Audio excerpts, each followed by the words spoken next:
Donc voilà, nous sommes au Scriptorial d'Avranches, le musée des manuscrits du Mont-Saint-Michel. Vous rentrez juste d'une visite commentée d'Avranches. Donc, première question, déjà, est-ce que vous pouvez vous présenter et expliquer quel est le nom de votre structure et puis expliquer ce que vous faites? Alors, Pascal Roignot. Manesca de Ternay, comédienne et auteure. Exactement. Exactement. Exactement. Et donc c'est une production, Mon oncle et ma nièce, c'est une association donc un peu spécialisée pour le patrimoine et les familles. Et on a eu cette idée il y a quelques années de créer ces visites à travers... on donne des casques aux visiteurs en fait, et Manesca a son micro et parle et dit et raconte la ville d'Avranches de façon ludique, de façon à ce que les enfants apprennent tout en s'amusant, et les adultes aussi, et les parents aussi. On voulait un peu casser ce code de visite un peu classique. Le château a été construit en 1870, au bout d'un quart d'heure on s'ennuie un petit peu. Nous on avait envie qu'il y ait du peps, que les enfants, oui, que les adultes... Parce que la visite est émaillée de sons et de musique. En fin de compte, on parle, nous sommes des personnages inventés à chaque fois pour la ville d'Avranches, c'est le capitaine Dreadlock et le lieutenant Lamèche qui cherchent l'Avranches vérité. Et tout au cours du parcours, non seulement on parle du patrimoine, de l'histoire, la vraie histoire d'Avranches, mais en plus on cherche quelque chose, et puis il y a des bruits, il y a des sons, il y a des musiques qui nous font partir dans des tas de siècles différents. Voilà. Des illustrations sonores. D'accord. Donc, la visite, elle a lieu, vous parcourez une grande partie du centre-ville d'Avranches. Du vieil Avranches. Oui, on part du Scriptorial, oui. Et on part d'ici, en fait, et on fait un tour. Au jardin, au bout du jardin, on va sur la place Littré. On va jusqu'au bout du jardin avec la vue sur la baie du Mont-Saint-Michel. Ouais. Magnifique vue.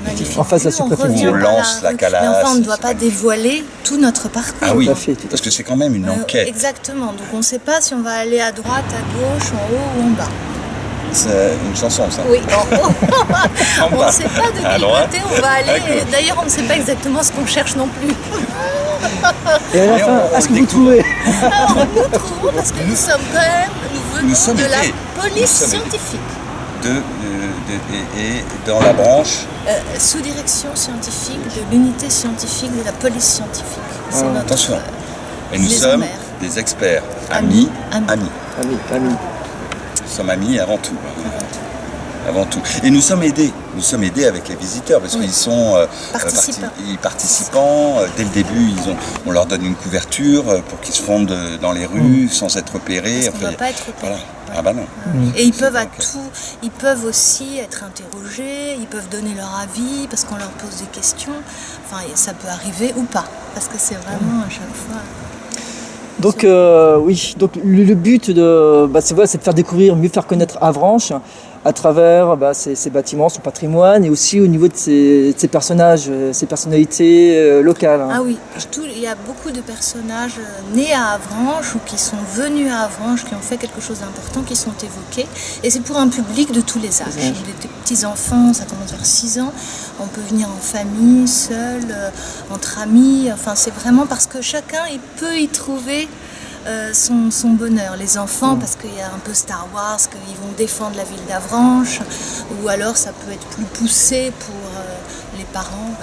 Voilà. Puis on a mené des interrogatoires avec des personnes quand même, des témoins importants. Qu'on est allé rechercher au XVIIIe siècle. Enfin, on a fait Type, vraiment une Victor enquête Hugo, très poussée. Stendhal, Voilà. Et qui ont écrit sur Avranches. Oui. Ok. Et justement, là, c'est la question où je voulais venir. C'est combien de temps avez-vous mis à créer cette performance, Alors en fait, c'est difficile de quantifier parce que c'est un travail de plusieurs semaines entre le moment où on vient repérer, on définit sorte de parcours. Après, il faut trouver les personnages, il faut se plonger dans l'histoire de la ville. Et ça, c'est les gens de la ville, de la mairie, du scriptorial, du service patrimoine, qui m'ont donné toutes les informations, parce que c'est quand même assez pointu. Enfin, faut pas se tromper sur les informations. Et là, c'est tout. Il faut ingérer tout ça. Enfin, c'est sur plusieurs semaines maintenant, entre la date où ça a été décidé et la première, c'était un mois et demi. Oui. Il faut plusieurs semaines. Ça peut être 3 mois parfois, hein, parce que le temps de trouver et de créer, de se dire quelle musique on va mettre à quel moment, de quoi on va parler, par où on va monter passer. scénario. Voilà. Exactement, c'est un scénario et tout est écrit, même s'il y a une part d'improvisation pendant la visite. C'est-à-dire en fonction de ce qu'on voit. Oui, tout est quand même structuré. Même voilà, s'il y a des passants, si je nous sais pas n'avons s'il pas y a un l'air peu... tout à fait structuré, et bien malgré tout, il y a quand même une base. Oui, La parce base que... est là. Voilà. Parce que donc, tu écris un scénario, mais après le scénario, il faut le restituer. C'est vrai qu'il faut quand même apprendre le texte par cœur. Enfin, tu es comédienne, mais voilà, je veux dire, il y a quand même le spectacle, enfin, l'animation ou la prestation dure 1 heure, 1 heure et demie environ. 1h15. 1h15. Donc c'est-à-dire qu'il faut apprendre 1h15 de texte tout en marchant. C'est une performance. De repères, de C'est dates. sympa C'est peut-être ça qui est le plus... C'est sympa, Oui. mais c'est-à-dire parfois, que c'est vrai qu'au tout début, on se dit ouh, comment, mais c'est vrai, quand la première fois on prend conscience de tous les siècles qu'on va évoquer, on va s'arrêter à tel et tel endroit et oh là là, comment je vais m'y retrouver, et puis et même si c'est moi qui l'écris, parfois il y a toujours un moment où je me dis oh mais qu'est-ce que c'est que tous ces gens, toutes ces dates, et puis en fait après ça devient vraiment un plaisir. Parce qu'on part vraiment de l'origine de la ville, quand elle est née, pourquoi ce nom, voilà, ça date de l'époque des Romains, enfin il y a tout, voilà, c'est vraiment, et on traverse tous les siècles. Et est-ce qu'il y a eu un filage avec le personnel du scriptorial ou de la ville d'Avranches pour voir s'il n'y avait pas des approximations, des coquilles Si, on a quand même fait valider quand même le texte historique, on le fait relire, oui. D'accord. Et puis après, c'est vrai, même lors de la première, à chaque fois qu'il y a quelqu'un, comme c'est très très pointu, si jamais je me trompe d'un bâtiment, on me le dit, et pour que tout soit impeccable. Oui. C'est très suivi, pour la partie historique, c'est très suivi par l'équipe. Rien qu'encore aujourd'hui, il y avait une guide, et du coup, elle est venue nous dire, il y a peut-être... Entre 2 bâtiments, voilà. Il y avait une question entre 2 maisons, où était le palais épiscopal ou quoi. Et donc c'est très très précis, c'est pas du tout approximatif. D'accord. Et donc vous êtes vous êtes sur Avranches pour plusieurs performances pendant tout l'été. Donc c'est vrai que vous êtes payé pour ces performances-là, mais là où je voulais revenir, c'est concernant le fait de préparer le scénario, tout ça, c'est du temps qui passe. Donc je pense que vous êtes intermittent du spectacle. Est-ce que vous pourriez expliquer aux gens qui vont lire la vidéo en quoi consiste le statut d'intermittent du spectacle, sachant que c'est un spectacle, c'est pas seulement ce qu'on voit, c'est aussi tout le temps de préparation, et c'est... c'est bien d'en parler. Là, il est pris en compte, ici, le temps de préparation, mais l'essence même, des métiers du spectacle. Il faut savoir que l'intermittent, c'est un statut, c'est pas un métier. On est avant tout comédien, je serai moi directeur de production en plus. Si on est sur ce régime spécifique, c'est parce qu'on a d'abord à l'année plusieurs employeurs, et puis donc c'était fait aussi pour ça. Et puis en plus de ça, c'est vrai que le régime...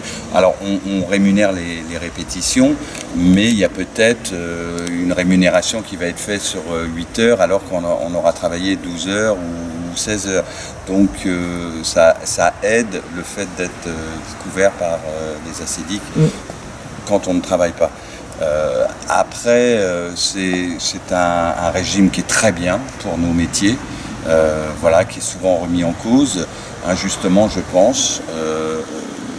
C'est comme ça, c'est parce qu'il y a des abus, mais il y a des abus dans tous les domaines, même sur le régime général, je pense. Il y a des abus aussi, donc il y a des abus sur l'intermittence. ça serait dommage qu'à cause d'1% ou 2% d'abus, qu'on arrête ce régime spécifique et qui nous est... Qui aide la création. Ouais, voilà, tout à qui fait, aide ouais. aussi la création. Contemporaine, Voilà. beaucoup de Bien compagnies sûr. à vivre, des acteurs, des créateurs. Oui, parce que sans intermittent, il n'y a plus rien, il y a la culture, Ah bah oui, elle oui, n'existe oui, plus, oui, hein, oui. malheureusement. Ça serait très difficile, C'est oui. difficile, hein. Je pense et si la France n'a plus de culture, oula, où va-t-on? Non, mais c'est vrai qu'il y a tous les festivals, les créations de spectacles, mais pas les festivals, Enfin voilà, c'est un régime qui est important et c'est pour ça qu'il est souvent remis en cause, mais de là à ce qui s'arrête, j'espère pas et je pense pas que c'est pour tout de suite. Je croise les doigts. Donc l'association Mon Oncle et ma Nièce, donc, vous produisez ce spectacle que vous Avranches faites Vérité. Avranches Vérité, qui se déroule sur Avranches. Vous avez aussi d'autres productions dont vous occupez, et notamment Magic Meeting. Est-ce que vous pourriez en parler un peu plus Vous l'avez fait, vous. Je l'ai fait, oui, au aussi, hein. Festival de Montmartre-sur-Mer, qui c'était vraiment extraordinaire. C'était et- extraordinaire, Ouais. ils en ont un bon souvenir. En fait, dans Mon Oncle et ma Nièce, on a ces visites insolites et décalées qui sont soit en live, soit avec justement Manesca qui est vraiment en live, ou alors il y a ces Magic Meetings qui sont plus de l'animation, c'est-à-dire que c'est une bande-son qui, elle, est enregistrée à l'avance et en fait, au début du spectacle visite, Magic Meeting, on met sur play et off à la fin au bout d'une heure. Tandis que nous, on est vraiment en direct, en live, c'est pour ça qu'on peut improviser de temps en temps, s'il y a quelque chose sur le parcours, voilà, on peut se laisser aller à l'improvisation. Eux ne peuvent pas puisque c'est vraiment une bande son, mais c'est le même principe avec ces casques, ce qui permet une immersion et c'est vraiment bien parce que comme pour nous, les On visiteurs, danse, nous, on bouge, ils nous on les disent, suit, c'est voilà. physique aussi. Et du coup, on a ces casques et on se laisse aller à danser parce qu'on n'a pas l'impression, on est dans notre bulle et les spectateurs, visiteurs sont dans leur bulle et se lâchent en fait. Et donc ces Magic Meetings, c'est un peu plus délirant, un peu plus animation. Ils vont plus danser, sauter en l'air, faire le lapin, faire de l'air guitare. Comme je dis souvent dans un Magic Meeting, c'est 1 heure, c'est 40 minutes de déconnade un peu, voilà, air guitare, on danse, le bal perdu, tout ça, etc. Et 20 minutes d'historique. Et les visites insolites qu'on a fait type l'Avranches Vérité ou l'Invitré Mystère où on va bien se marrer au château de Sussigno, dans les marais du château de Sussigno, c'est plus historique, on va dire que c'est l'inverse, c'est 40 minutes d'historique, de choses voilà, concrètes, bien dites et 20 minutes de déconnade. Voilà, donc c'est un peu l'inverse. De décalage. De décalage. On va peut-être donner les dates de la branche Vérité. Oui, donc il reste encore 3 dates, je crois. Il en reste encore 4. Il en reste plusieurs. Les mercredis, il reste le 3, le 10 et le 17 août. Voilà, ça c'est les à 15 mercredis heures. ouverts à tout Mercredi. public. Et il y Et a la journée du patrimoine qui est Ah le oui. 17 7 septembre, samedi Voilà. 17 septembre. Donc 4 ouverts au public et on en a une pour un groupe avec Qui le est centre rajouté. social qui est rajouté le 11 août, mais qui concernera qu'un groupe spécifique du centre Très, social de la ville d'Avranches. D'accord. Donc les 3 dates au mois d'août, c'est à 15h. À 15h. La réservation se fait au scriptorial. Au hein. scriptorial et le départ aussi est au scriptorial. Scriptorial, ouais, c'est Il vaut ça. mieux réserver parce qu'il y a un bon bouche à oreille, a priori. Là, aujourd'hui, un mercredi, on pensait avoir une trentaine de personnes et on était pratiquement complet. Ok, ouais. Donc, ça peut aller Parce vite, qu'on a une il vaut mieux jauge de réserver. 50 Oui. personnes, donc voilà, on ne peut pas dépasser 50. 50, oui. Par rapport au nombre de Bah casques. oui, parce que Voilà, il y a par tout rapport à un- l'équipement, mais comme on aussi se balade, il y a certains endroits où ça pourrait, s'il y avait une trop grosse... Et c'est vrai qu'il y a un émetteur, donc si l'émetteur se trouve à la fin, Ah ouais, et les les gens premiers n'entendent qui ont les casques, ils vont plus entendre avec la pierre, tout ça, etc., ça passe pas. Donc on a limité à 50 personnes. Très bien. Bah, écoutez, je crois qu'on a tout dit, ou Oui. presque. Donc je vous remercie. Puis Merci je vous souhaite une bonne beaucoup. continuation et puis à très bientôt sur Avranches. À bientôt, Merci. Ok, merci. allez, au revoir.